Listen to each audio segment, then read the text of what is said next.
Bonjour et bienvenue sur Anatomie avec Abdoulaye. Dans cette vidéo, je vous propose une leçon sur le suivi au long cours du patient opéré en chirurgie cardiaque.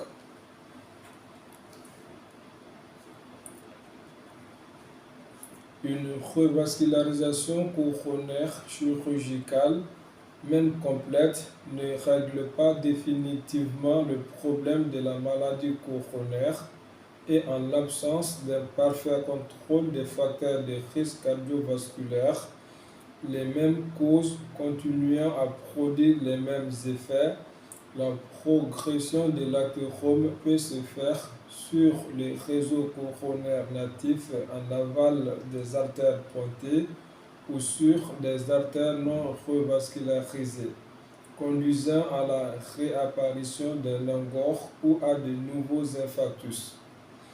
Les pointages peuvent également se sténoser ou s'occlure, conduisant aux mêmes conséquences. Après 10 ans, le pourcentage de greffons veineux indemnes de sténose n'est que de 50%.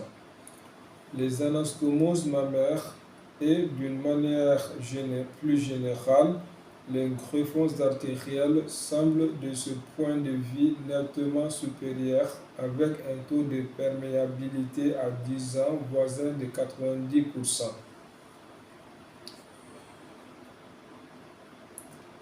Cette vidéo comportera 3 parties. La première partie portera sur le contrôle des facteurs de risque. La deuxième partie portera sur la surveillance du coronarien revascularisé. Et la dernière partie portera sur les édèmes veineux. Tout d'abord, intéressons-nous au contrôle des facteurs de risque. Le contrôle des facteurs de risque, c'est donc un des points fondamentaux de la prise en charge d'un coronarien revascularisé ou non. L'expérience d'une intervention chirurgicale telle que celle de la revascularisation coronaire, comme d'ailleurs l'expérience d'un infarctus, favorise bien souvent le sevrage tabagique et le suivi d'un régime alimentaire, hypocholestérolémia, diabétique, hypocalorique. En matière de cholestérol, les objectifs sont actuellement bien définis et très rigoureux chez le coronarien.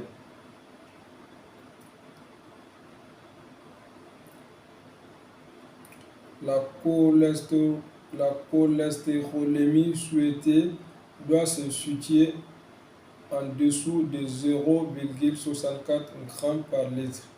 Et si le régime seul ne permet pas d'atteindre ce chiffre, un traitement médicamenteux doit être institué, avec une préférence pour l'usage des statines. Pour le tabagisme, l'importance d'un sevrage complet et définitif doit être soulignée et le rôle d'accompagnement du médecin traitant est ici fondamental. La prescription dans les premières semaines de patchs de nicotine, d'anxiolytiques à dose filée et le conseil d'utiliser des produits tels que des chewing-gums sont parfois une aide précise pour les patients.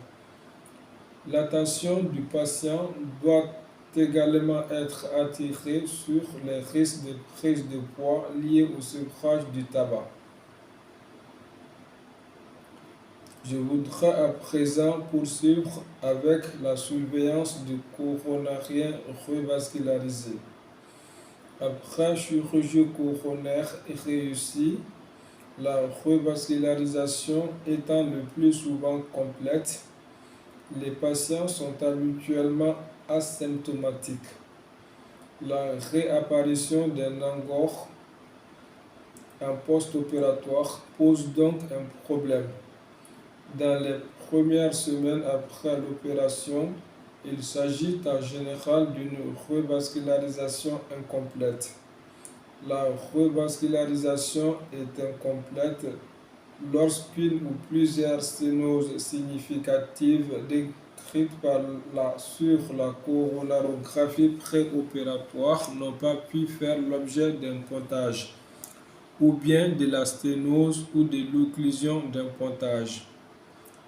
Au-delà de quelques mois, la progression de la maladie coronaire sur les réseaux natifs, en particulier en l'absence de contrôle des facteurs de risque cardiovasculaire, peut également être la cause de l'angor. Devant l'apparition d'un angor en post-opératoire, la coronarographie est habituellement réalisée pour préciser les mécanismes responsables et étudier les solutions thérapeutiques envisageables, en particulier chez le sujet jeune. Celles-ci peuvent être l'introduction ou la majoration d'un traitement anti-angineux, la réalisation d'une angioplastie sur le réseau natif ou sur l'un des pontages, et enfin la reprise chirurgicale, tout en sachant que ce type de réintervention est relevé d'un risque opératoire majoré. Quand la revascularisation n'a pas été complète, quand il existe un doute sur la nature angineuse des symptômes, un test fonctionnel est d'abord réalisé avant la décision éventuelle d'une coronarographie.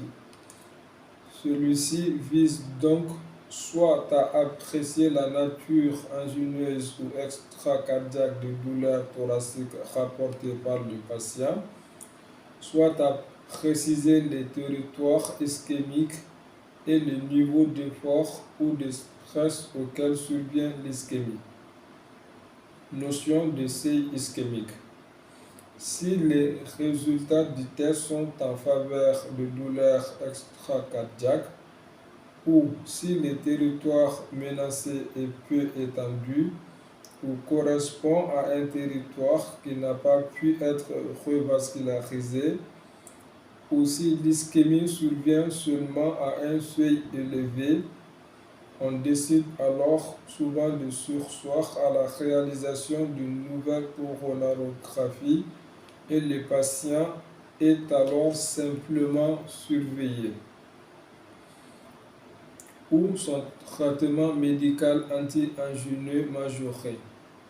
En l'absence de symptomatologie angineuse, le patient doit malgré tout faire l'objet d'une surveillance régulière et la réalisation d'un test fonctionnel 1 à 6 mois après l'intervention, puis de manière annuelle doit être conseillé.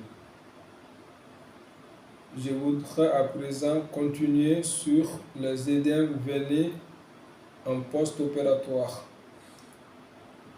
Les œdèmes veineux sont fréquents après une chirurgie coronaire ayant nécessité un ou plusieurs prélèvements SAPHEN. Ils surviennent chez 20 à 40% des patients et dépendent essentiellement de l'état veineux préexistant. Ils sont plus fréquents chez la femme, les patients ayant des varices ou présentant un lymphodème chronique. Ils durent entre 1 et 6 mois après l'opération. Le traitement consiste à surélever les membres chaque fois que le patient est en position couchée. Placer un coussin sous la jambe la nuit et à mettre en place des barres de contention sur la totalité de la jambe édémaciée.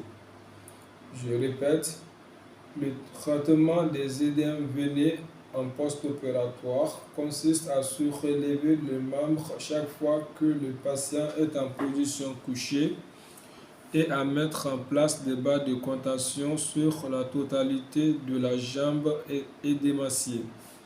Je répète une dernière fois, le traitement des œdèmes veineux en post-opératoire consiste à surélever les membres chaque fois que le patient est en position couchée et à mettre en place des barres de contention sur la totalité de la jambe édémaciée. La prise de diurétiques peut aider à faire diminuer les œdèmes dans la période post-opératoire immédiate.